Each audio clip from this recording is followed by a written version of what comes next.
Secangkir Sabda. Hangatkan harimu bersama Sabda Tuhan. Pernahkah Anda merasa sangat puas saat melihat orang yang Anda benci akhirnya jatuh atau membuat kesalahan? Ada rasa kemenangan moral yang diam-diam muncul di hati kita. Kita merasa lebih suci hanya karena dosa kita tidak terlihat di permukaan, sementara dosa orang lain terpampang nyata. Bahayanya, kita sering memakai kesalehan kita sebagai senjata untuk merendahkan orang lain.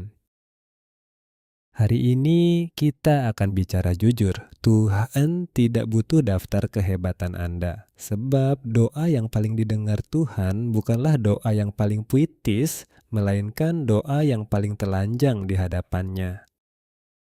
Mari kita lihat kisah seorang wanita bernama Maya. Maya adalah sosok tiang gereja. Dia aktif di semua komunitas, penampilannya santun, dan bicaranya selalu tentang Tuhan. Namun, di kantornya, Maya adalah mimpi buruk bagi bawahannya. Dia perfeksionis yang kejam. Dia sering mempermalukan staf yang melakukan kesalahan kecil di depan umum, lalu menutupnya dengan kalimat, "Saya tegur kamu supaya kamu jadi orang yang lebih bertanggung jawab di mata Tuhan." Suatu hari, seorang staf baru bernama Adi melakukan kesalahan input data yang cukup fatal. Maya meledak. Dia menceramahi Adi habis-habisan tentang etika kerja Kristen dan integritas. Adi hanya menunduk diam.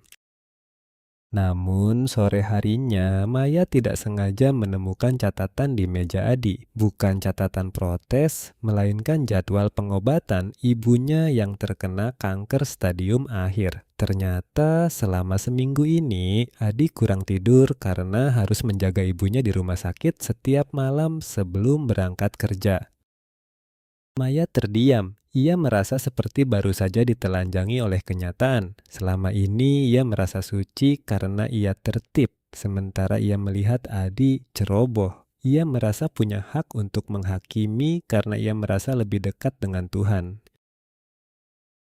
Padahal di mata Tuhan, ketertiban Maya adalah sampah jika hatinya tidak punya empati. Maya menyadari bahwa kesalehannya selama ini hanyalah cara untuk merasa berkuasa atas orang lain. Dia menyadari bahwa si Adi yang ceroboh itu justru sedang mempraktikkan kasih yang jauh lebih berat daripada semua doa-doa panjang Maya. Inilah tamparan dalam Lukas 18 ayat 9 sampai 14. Si Farisi itu tidak sedang berdoa kepada Tuhan, dia sedang berdoa kepada dirinya sendiri. Dia sibuk memuji resumenya. Aku tidak seperti orang lain itu, aku puasa, aku bayar persepuluhan. Secara intelektual, ini disebut spiritual bypass. Menggunakan agama untuk menghindari menghadapi kebusukan karakter sendiri. Sementara si pemungut cukai, dia bahkan tidak berani menengadah. Dia tahu dia brengsek, dia tahu dia kotor, dan justru kejujuran itulah yang membuka pintu pengampunan. Nabi Hosea dalam Hosea 6 ayat 1-6 memberikan peringatan keras, kasih setiamu seperti awan pagi. Kebaikan kita seringkali cuma hiasan di permukaan, tapi Tuhan menginginkan kedalaman. Aku menyukai kasih setia dan bukan korban sembelihan. Tuhan lebih suka Maya yang meminta maaf kepada Adi karena kesombongannya, daripada Maya yang menyumbang jutaan rupiah tapi tetap menginjak sesamanya. Dalam Mazmur 51, Daud, seorang raja yang baru saja melakukan dosa besar, berkata, "Hati yang patah dan remuk tidak akan kau pandang hina." Secara teologis, ini adalah inti dari masa Prapaskah. Tuhan tidak sedang membangun monumen kesucian manusia. Tuhan sedang mencari puing-puing hati yang bersedia dibangun kembali oleh tangannya. Tuhan baru akan turun memenuhi tempat itu jika semuanya diletakkan sesuai porsinya, dan porsi manusia yang paling tepat di hadapan Tuhan adalah kerendahan hati.